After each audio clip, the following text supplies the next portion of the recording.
Esta semana se conmemora el Día Internacional contra el Cambio Climático, fecha donde se busca analizar los efectos devastadores del calentamiento global y donde nuestro país es uno de los más vulnerables, dejando entre algunos una sequía que se arrastra hace años. Para profundizar en este tema nos acompaña la directora del Centro de la Ciencia del Clima y la Resiliencia y también directora del Centro de Derecho Ambiental de la Universidad de Chile, Pilar Moraga. Pilar, muchas gracias por acompañarnos. ¿Qué tal? Muy bien. Pilar, a tu juicio... Okay, ahí sí. Ahí sí, perfecto. Muchas gracias por acompañarnos. Muy buenos días y muchas gracias por la invitación. Muy buenos días. ¿Cuál es la relevancia de conmemorar este tipo de instancias, el Día Internacional contra el Cambio Climático, primero que todo? Bueno, quizás recordarnos la urgencia y la importancia de este tipo de temáticas en momentos de crisis graves, sobre todo para lo que representa para nuestro país. Tú mismo anunciaste el carácter de vulnerable de nuestro país y de los territorios. Por lo tanto, yo creo que es un buen momento para recordar en el contexto en el que nos encontramos. El contexto que nos encontramos y las medidas que son necesarias, ¿no? Y en eso, ¿cuánto se ha avanzado, cuánto se ha logrado de alguna manera ir concretando al respecto? Bueno, en el caso de Chile particularmente, creo que se ha avanzado bastante en lo que es la implementación del Acuerdo de París, que es la ruta que se ha fijado la comunidad internacional para encontrar respuestas frente a este fenómeno y definir lo que es este camino, esta transición hacia una economía baja en carbono. Ahora, en lo personal yo estoy bastante preocupada porque esta implementación depende de las acciones concretas que se pueda adoptar a nivel en el nivel de los sectores económicos, como es energía, ministerio de obras públicas, de transporte, etcétera. Y creo que ahí hay hasta ahora una deficiencia que hay que salvar lo más pronto posible. ¿Y a qué me estoy refiriendo? Me estoy refiriendo a acciones concretas que permitan no solo transitar hacia una economía baja en carbono y por lo tanto reducir los gases de efecto invernadero en nuestro país, sino que además establecer medidas concretas y eficaces en materia de adaptación. ¿Cuáles deberían ser esas medidas concretas, Pilar? Bueno, lo que nos determina la Ley Marco de Cambio Climático es definir acciones por parte de los sectores, también de los gobiernos regionales, y en eso también hay gobiernos regionales muy al debe, y quiero en este sentido ser muy explícita. La región de Valparaíso no ha avanzado en su política regional y me parece grave, siendo una región tan vulnerable. Y además de estas acciones se determinan, por ejemplo, indicadores de monitoreo, reporte y verificación que implican hacer seguimiento a las medidas. Ahora, ¿cuáles pueden ser estas medidas? Si estamos hablando de adaptación, en el caso de seguridad hídrica, bueno, eso implica medidas concretas de tipo tecnológico, de eficiencia hídrica, de gestión de cuencas, que son medidas regulatorias también y que deben definirse quiénes son los responsables, los plazos y cuáles son los indicadores para ir realmente midiendo el avance. Bueno, ahí ustedes están mostrando imágenes en materia de incendios, ¿no es cierto? No solo sequía, que son fenómenos muy relacionados, el aumento en la cantidad de marejadas, que implica, por ejemplo, cambiar los planes reguladores, ¿no? Incorporar el riesgo en todos los instrumentos de planificación territorial.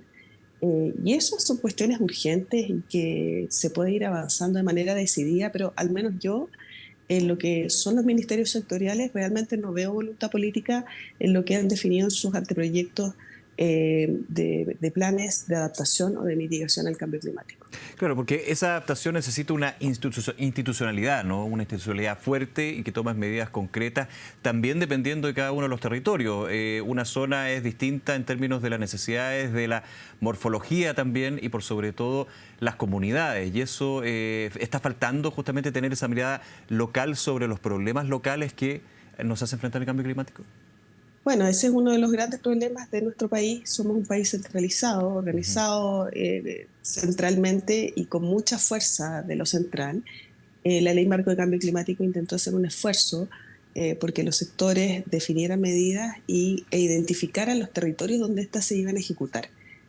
Ha ocurrido poco. los anteproyectos de, como les mencionaba, de cambio climático en materia de mitigación y adaptación mencionan poco dónde se van a desarrollar estas medidas. Y eso justamente venía como propósito lo que usted indica, que es de reconocer dónde es más eficiente o más necesario implementar estas medidas a nivel territorial, porque tenemos un territorio diverso y en ese sentido hay que reconocer estas diferencias y estas distintas vulnerabilidades. Y el gobierno central, claro, le cuesta mirar esta diferenciación entre los territorios. Mencionaba Pilar lo que es la crisis hídrica. ¿Qué otras crisis son las que tenemos que poner atención y ponerle fuerza, digamos, en ese sentido? Bueno, Chile es un país con muchas vulnerabilidades. Tenemos toda la costa, ¿ya? Toda la costa es una zona vulnerable, no solo frente a las marejadas y todo lo que puede implicar la disminución de las costas y a su vez las inundaciones que pueden ocurrir a propósito de estas marejadas en habitaciones, infraestructura hospitalaria o de educación. Sino también tenemos en las costas vulnerabilidades asociadas a las actividades terrestres que van cambiando la composición de los océanos. Entonces también ahí hay una dificultad en comprender que el territorio es un ecosistema interconectado y todo lo que hagamos en el continente va a influir en los océanos, su calidad y bueno, toda la biodiversidad que ahí pueda existir. Tenemos una vulnerabilidad importante en lo que son las inundaciones. Lo hemos vivido en carne propia estos años.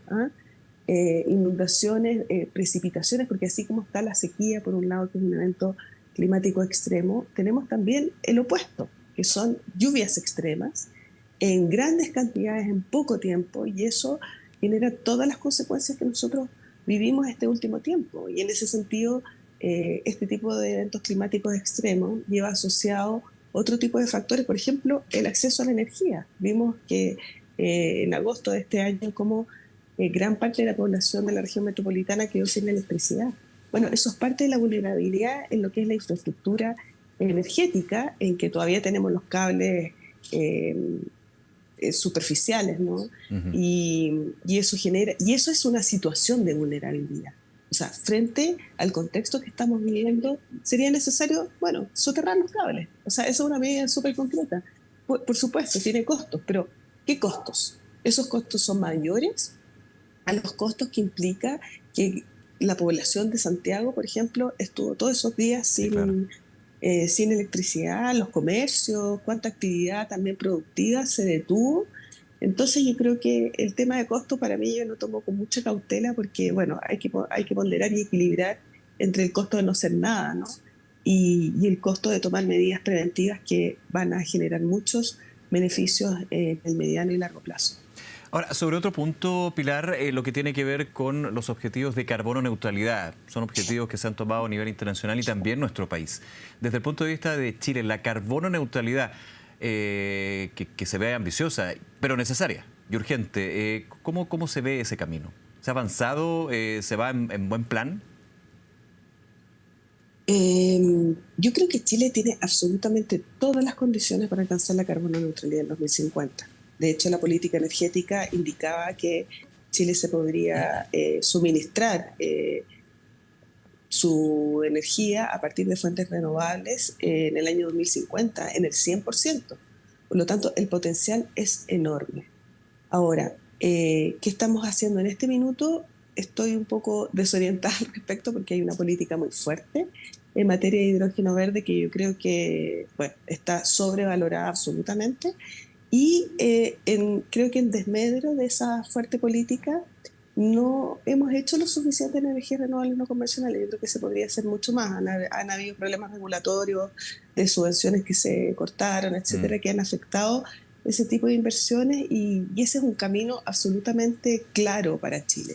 Ahora, sí hay que tener en cuenta que este camino hacia la carbono neutralidad no es solo bajar emisiones.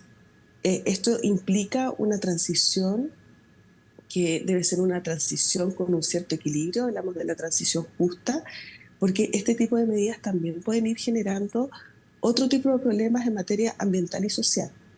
Y en ese sentido, es necesario mirar que este camino hacia la carbono neutralidad es un camino que es complejo, que no es solo tecnológico y que se debe abordar como un cambio en la visión de desarrollo que tiene el país. Y por eso no reducirlo solo a lo que es la reducción de emisiones, porque ¿qué puede suceder? Y ha sucedido en Chile. Se cierra una carbonera, Claro. muy bien para la carbono neutralidad, pero no pensamos en que iban a quedar gran parte de los trabajadores sin sus fuentes de empleo. Entonces, esa política no fue asociada a políticas de reconversión laboral, por ejemplo. Ahí hay un efecto social de una medida que es compatible, coherente y deseable con la carbono neutralidad. Entonces, por eso que es necesario mirar esto desde un punto de vista más holístico y entender que estamos frente a un problema complejo, que no se soluciona con una sola medida, con una sola mirada, desde un solo sector. En ese punto, ¿ha faltado realismo, digamos, para ese tipo de medidas, como usted indica? No sé cuál es el fenómeno real. Ya. Yo creo que quizás una de las razones, si tuviera que dar alguna, es que estamos muy compartimentalizados. Ya. Entonces, cada sector, y me refiero a cada sector con el Ministerio de Energía o Minería u otros, están mirando sus objetivos. Claro, su margen Y de en el acción y fondo, sus intereses, que son, no lo digo denostativamente, todo lo contrario. exactamente, porque es su campo de Claro. acción, son sus competencias, son sus objetivos en la política pública. Y como menciono antes, y me disculpan si llego a ser majadera con No, esto, por pero favor. el cambio climático es un problema complejo y eso exige una transversalidad en la acción del Estado. Y eso exige, por lo tanto, mucha coordinación. Y la coordinación es compleja. Es necesario que los ministerios entre sí conversen, coordinen, establezcan medidas comunes y uno ve que hoy día en los planes de mitigación y adaptación al cambio climático hay cierto temor de hacerlo, porque en el fondo, claro, si yo tomo medidas que son conjuntas, voy a tener que responder conjuntamente o no voy a tener el control de cómo va a actuar el otro ministerio. Uh-huh, uh-huh. Ahora, se habla mucho estamos comentando lo que son las políticas públicas en base a este problema global, y también se hace referencia a el comportamiento, o más que comportamiento, la participación que debe tener la ciudadanía en distintas medidas, en distintos cambios también de hábitos, por ejemplo. Y muchas veces se dice, bueno, pero efectivamente tienen que ir de la mano, pero desde el incentivo y generar la infraestructura, ya sea el caso, para que justamente nosotros como ciudadanos podamos aportar, digamos, a este camino. ¿Lo ve así? O sea, como decía, es un problema transversal. Sí, Y por eso eso. implica que todos estamos involucrados. O sea, no es solo el Estado, es la empresa privada, son los ciudadanos, son las comunidades, son las juntas de vecinos, los municipios, los gobiernos regionales, absolutamente todos. Porque en esto, no, como decía, no hay una acción que resuelva el asunto.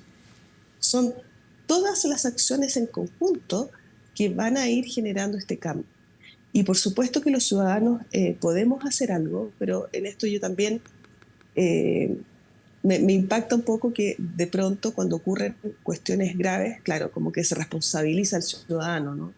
Y en parte sí y en parte no. O sea, también tienen que estar las condiciones para que el ciudadano pueda optar. O sea, si yo tengo un buen sistema de transporte público, soy capaz de dejar el automóvil y Claro. tomar el bus o el metro. ¿Ya? Pero bueno, las políticas públicas tienen que generar esas condiciones para que los ciudadanos tengan esa opción. Y así en muchísimas cosas, en materias de reciclaje, o sea, yo puedo hacer el esfuerzo, pero hay límites también, ¿no? En eso. Y yo creo que ahí las políticas públicas tienen mucho que hacer para orientar justamente el actuar de los ciudadanos, de las personas, de las comunidades y del sector privado, que en esto tienen un rol fundamental.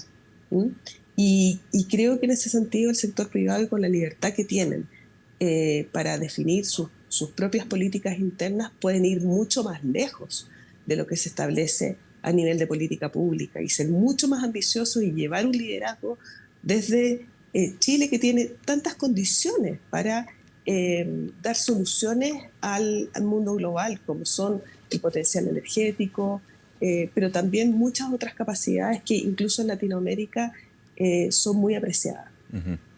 Pilar, nuevamente agradecerle esta conversación y hablar sobre un tema tan relevante que siempre seguimos aquí en Canal 24 Horas. Muchas gracias nuevamente. Gracias a ustedes y felicitaciones por la nota. Que esté muy bien. Buen día.